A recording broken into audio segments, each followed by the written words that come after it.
You found it. There's no real way to tell what it does, how long you might have it, or what it really is, but regardless, it's yours. All you see is a block of Japanese text that somehow makes you nostalgic for the time when you couldn't read, or maybe you are young enough that you can't read. Yet still, your mind wanders to the possibilities of what this could mean. You remember when you unlocked a new mode that completely changed how things worked? When you found out there was a magic system that you discovered just by pressing buttons? Or when that crystal you used permanently increased your stats in different game modes? And you think, behind every block of text, that possibility remains. You learn what this particular thing does, adds a shape to your inventory, so you use it. It decreases your health, so badly, in fact, that you almost die. You're scared, but not regretful. You know that this could have been something amazing, so you continue to find more and fight the impossible difficulty, to learn more and conquer the game, to find the next it, and the next one, and the next one. You don't know what the game will unlock next or if it will open up a completely new world that you could explore, because it has happened before, and it could still happen. This is when games didn't have to make sense, and long before game balance was even a phrase on a game designer's mind. Any guides that you could possibly get to look up anything or to tell you what to do are either in another language on the internet or have no business being sold in your country. Your friends have never even heard of what you're talking about, so it's up to you. You are the sole explorer in this world that you need to find the rules for. You take one step further, you find it.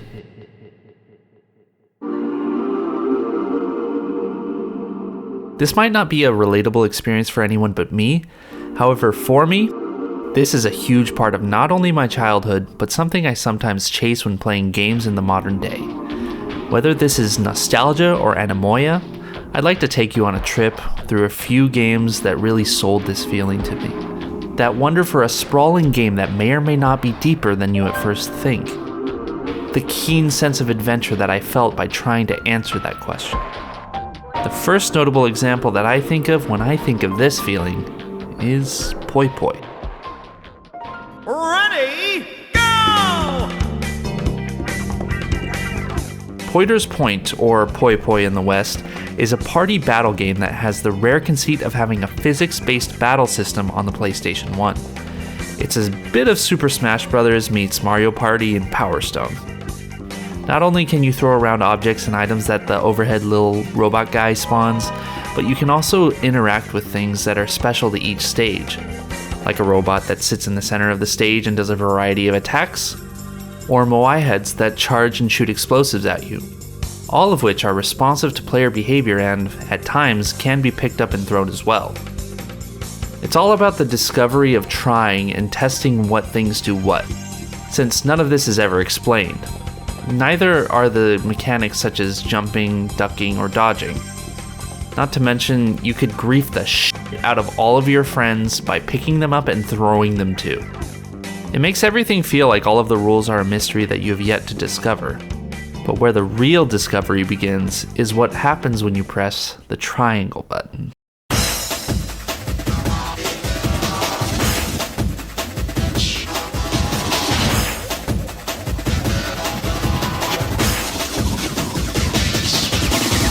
There is a metric galore of gloves that have special skills that are mostly used by pressing the triangle button while you hold something.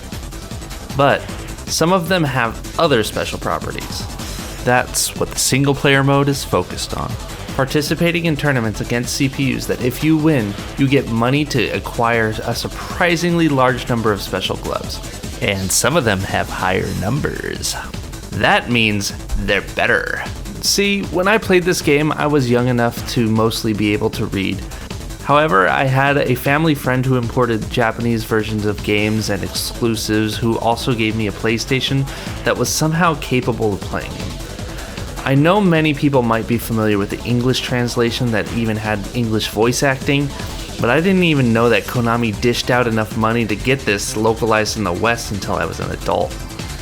Hard to picture a Konami that would intentionally let go of money these days.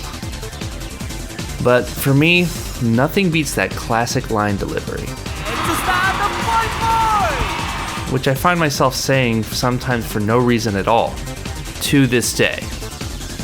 Aside from the voice acting, what I feel an intense nostalgia for is the untranslated Japanese names for these special gloves. Sure, the English versions are vague enough to keep things mostly a mystery, but for my money, I loved spending it on mystery prizes that sometimes felt like a punishment to my childish playstyle, or a game-breakingly awesome superpower. I used to memorize what each of the Japanese characters looked like just to know what gloves I really enjoyed using. It felt like a memorization that I had to actively engage with on a personal level, being that nobody I knew had any idea how the Japanese language even worked. It was a personal discovery that I had to make, layered behind a whole language that I also had to learn about. This is where our mystery begins. While not quite a mystery dungeon or a game with any impressive RPG mechanics or character building, to me, not knowing what was waiting for me behind that sweet, sweet prize money had me losing hours or sometimes even days trying to find whatever else I could use next. It didn't hurt that every single one of these gloves also unlocked for you in multiplayer, so if I was getting bullied by someone, all I would have to do is grind in single player and find out what glove gave me the game-winning strategy so I could spam the shit out of whoever came up against me, and I swear to God, if you pick me up one more time, I'm to mention an additional carrot at the end of that stick, which was when you get to the end of the tournament, there were new characters that you couldn't choose. There's also a spinning slot machine of stages that determines the next level you'll play on, which could hide a stage I've previously never seen. What if there are more unlockable characters? What if there are more stages? What if there are more gloves?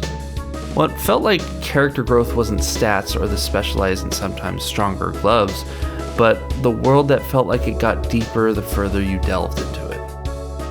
After you beat your first competition, or maybe you failed because of how much the game is throwing at you, literally, and you might... Hey, what? Who's that guy? He wasn't... Oh my god. He upgrades your current glove arsenal? Sure, maybe you could already buy the highest level versions of the shop, but now? What if you can upgrade them to be even stronger than freshly bought gloves? What if there's gloves that aren't even in the shop? I mean, who knows what you might unlock in subsequent playthroughs, or if you're going to find something new that populates your home base like... What? Where'd this guy... I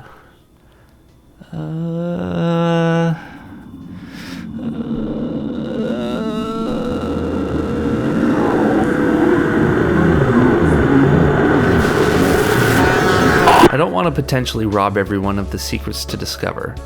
Since it's not super easy to find out the secrets that Poy Poy has to offer, let me switch to a game that's difficult to play these days without knowing all the secrets for.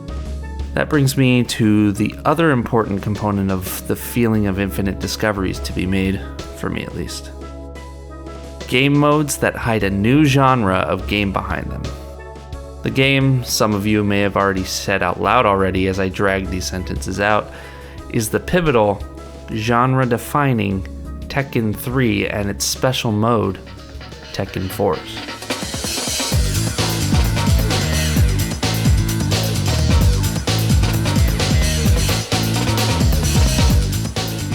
Long before you could even sell additional content for console games, what we had were nothing but hidden characters that the average player would have no reason to think ever existed. As such, when you first open Tekken 3, you might get very disappointed by how few characters are available to play. Well, Namco didn't reach for your dollar by showing you what you could have and denying you the ability to get it. They used to try to earn your dollar by getting you to open the package and keep you here as long as they could. What they designed was a gameplay loop that encouraged you to beat the game through their arcade mode and discover the series' staple. A very supernatural boss at the end of that long tunnel of increasingly difficult fights, with a bigger, badder boss behind that. A boss that felt insurmountable to me as a kid. He had special moves that were straight up busted and not easy to deal with for a kid who didn't know how to use the block feature. If you could power through and take the Head of Iron Fist tournament trophy, your first inclination might be to start up another game mode or try the arcade mode again. But what do you find if you try? A second row. It is just as this row implies. There's more than double the roster in the game that you originally thought there were. Now, to unlock them all. Well, on that road, you might take notice of a very strange entry on the title screen that's exclusive to this game at the time. The Tekken Force mode. Well, let's try it out and... oh my god, it's a freaking beat-em-up side-scroller. A pretty damn hard one, at that. You can go off, feel the freedom of the scrolling screens, and deepen your idea of what type of world this all takes place in. Will you find something special along the way? Familiar places that tie into people's endings? Items that can help you along your way? Because oh man, who can't get enough of that chicken soundbite? Chicken. Sweet salvation in a sound. So, if your reward was a character before, what's the reward for beating this mode that seems to imply there's much more to discover? Unlockable worlds? Something more? Well, I won't spoil too much, but I'm sure most of you know that game balance flying out the window is something that waits for you at the end of this cave. By now, you may have noticed that game difficulty has played a huge part in this mystery, and you might have also gathered that the game difficulty is what sweetens the pot every time you throw down the gauntlet of a playthrough. I think that's one of the most important parts of what made the wonder and rewards feel so enticing. Though it might be a thing some developers relied on a bit too heavily. If you are a connoisseur of PlayStation 1 games, you probably know exactly what all of this culminates into. And we are, of course, talking about Dream Factory games.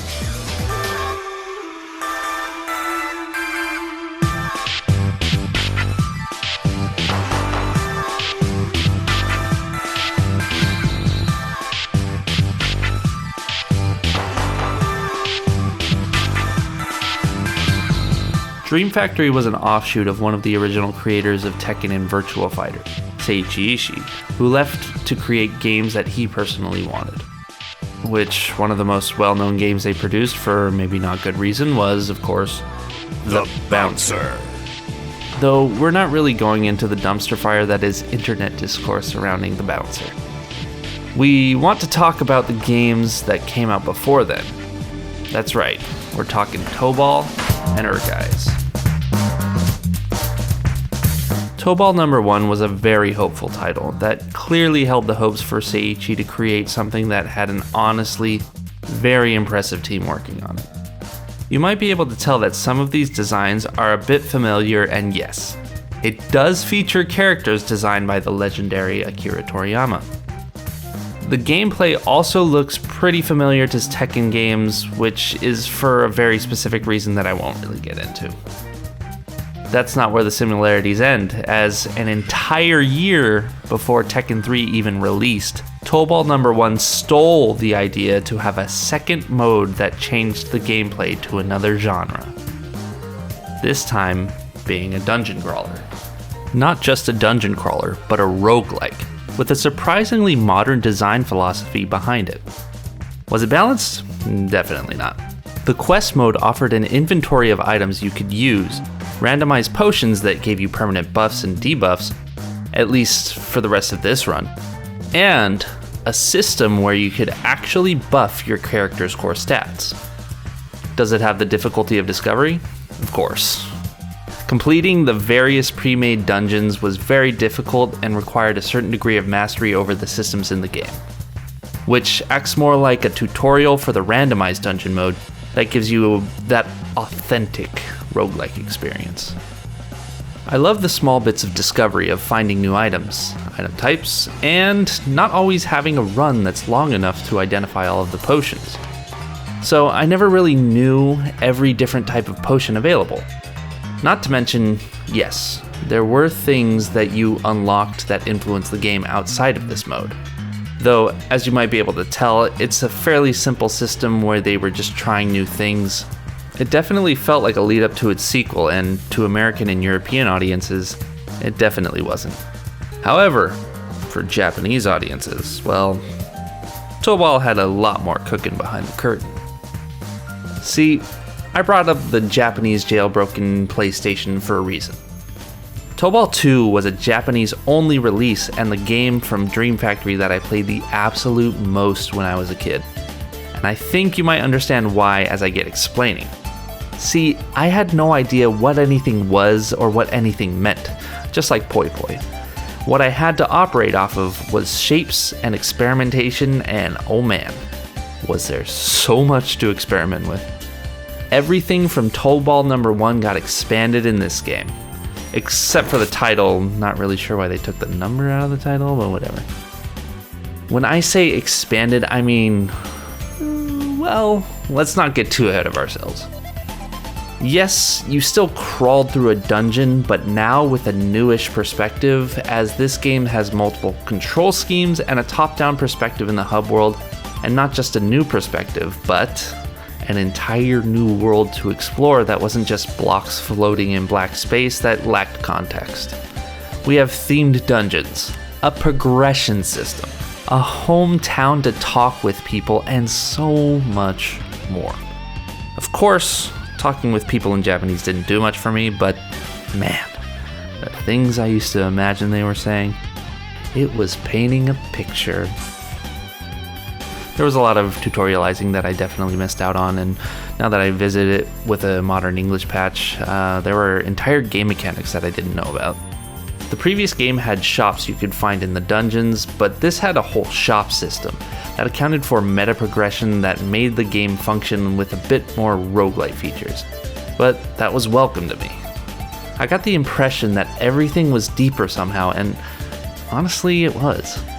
Now you could actually train your limbs to do more damage, take randomized items and see what they do, and find these new crystals?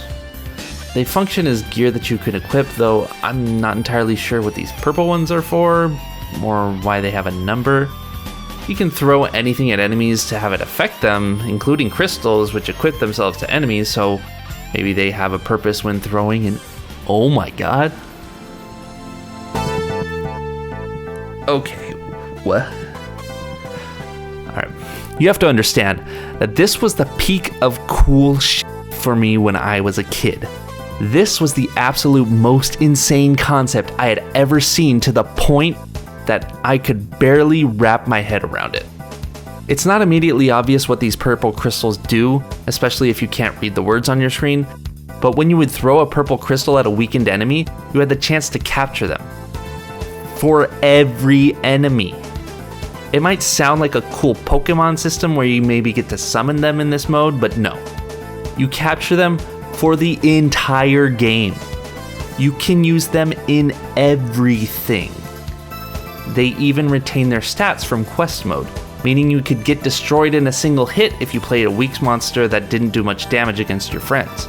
Or you could have a character that permanently is too small to get hit by some attacks with a special moveset, and maybe even high stats that could destroy anyone easily. Which is compounded by the fact that you can play your own custom character in every mode too. There's no telling what this game has, because you've already seen so many monsters and there's still so much dungeon left to explore. So you go through, you find some items, you hope it's going to help you permanently upgrade your life bar. Maybe it will. Maybe you could use these monsters to boost your stats somehow. Maybe you could end up consuming a potion that instantly kills you, but the rewards, I mean, what can you find next? This was the pinnacle of adventure. Dream Factory had definitely been in love with the concept of discovery as they kept refining it with each release. It really seems like they had gathered knowledge with each game to pass on to the next game's DNA, even though each one's gameplay did shift massively. It seems to me like they knew exactly what type of feeling they were trying to create with the next release, which is to be a culmination of a lot of their ideas and experimentations that they had up until this point. That being said, I wouldn't necessarily call it a straight upgrade.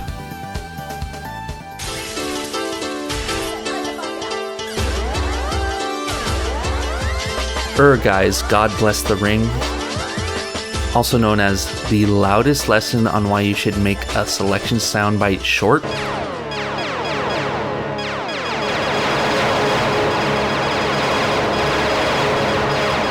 Is probably the Dream Factory game that if you hadn't recognized any of the PS1 releases before, you are most likely to recognize this one. Long gone is the non-denominational gameplay, as it is now closer to an arena fighter than a traditional fighting game like its predecessors. But you can tell that what they wanted to create with this title was a world for you to explore.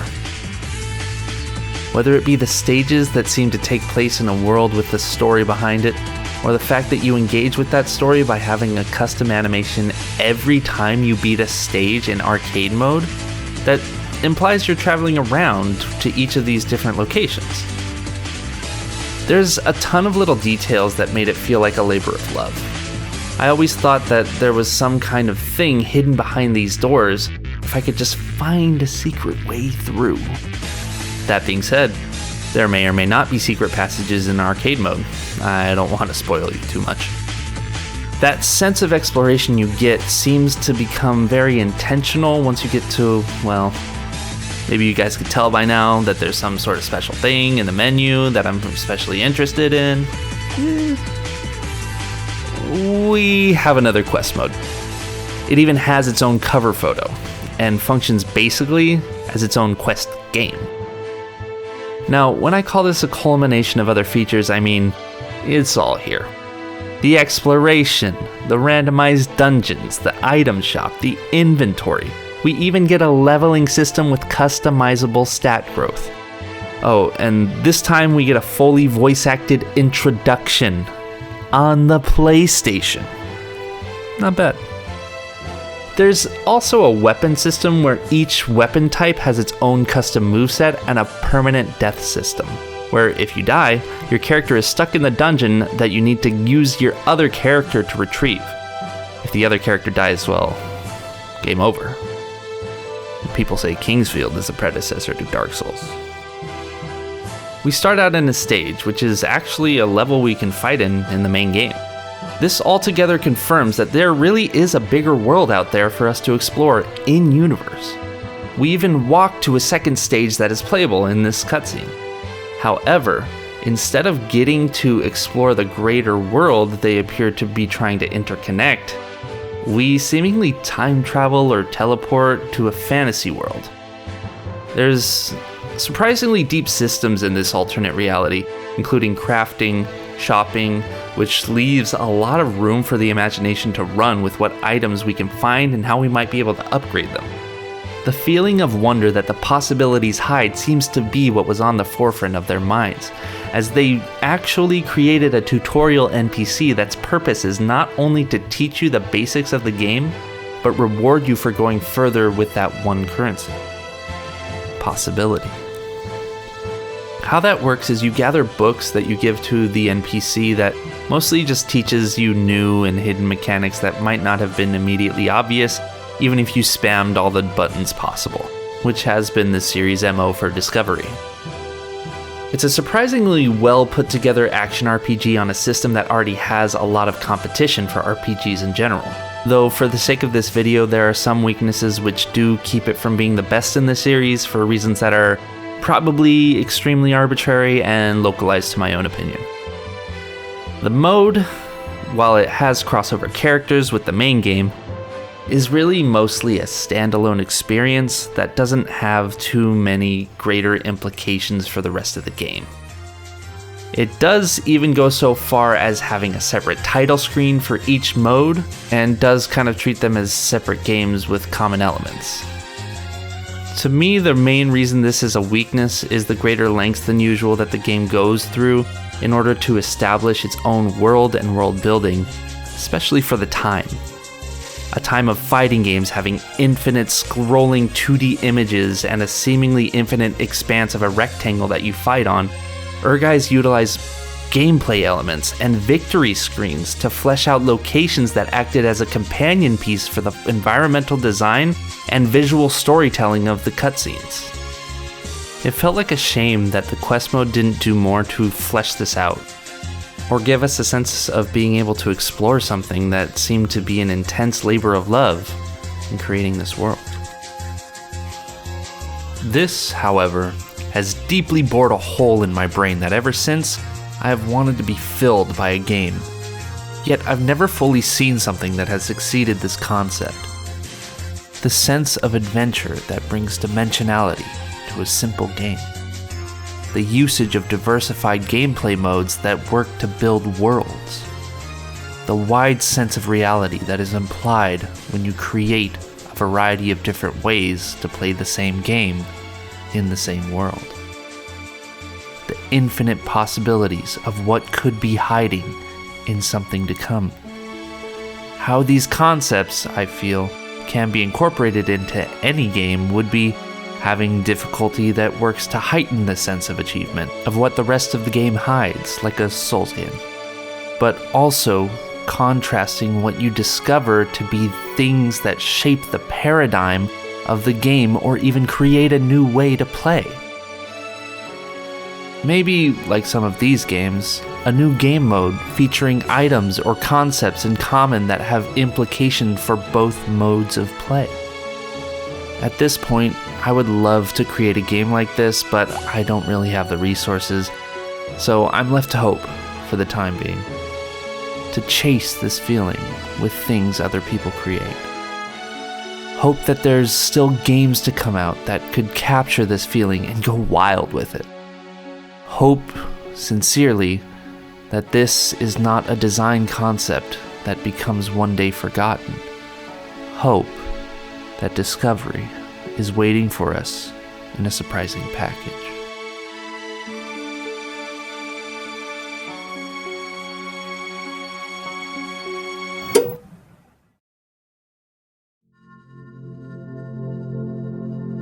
This was originally supposed to be a quick 10-minute video that I talked about a little feeling I've been chasing since I was a kid, but I think it blew up a bit as I realized how passionate I was about the concept. I don't think that I covered all games that make me feel this way, and I don't think I ever could hope to do that if I actually wanted to finish a video. Let me know if you guys have any games that made you feel this way, if you can relate, or if there's anything I really forgot to mention. Since this is my first video, absolutely let me know how I'm doing in the comments. You're welcome to like and subscribe to the channel if you really enjoyed it. And if you liked listening to my voice ramble on and on, you can go ahead and check out my streams at twitch.tv/Alden Dwyer.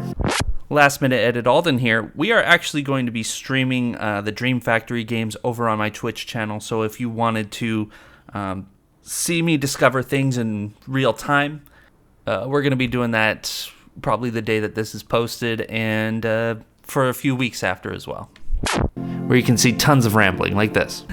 Am I the only one who says thank you after using my AI? Yeah, you probably clap when the bus driver stops too. That you caught some strays there, and that wasn't earned. I'm sorry, Hedgehog. You didn't deserve that. So old people terminology, I guess. If you don't have buses in New Zealand, how do you understand the term bussin'? It's like clapping on the plane after it lands. Yeah. I still make and plan to make more music and finish the Death Consciousness Mario cover album, so hopefully I can actually finish that. You can also sub if you like dark, weird music or a guy who goes way into detail about little things that some people might never notice. There are still some very little details in some of my Mario covers that people haven't noticed yet, so go ahead and see if you can be the first to comment about them. I hope you guys enjoyed, and have a great rest of your day.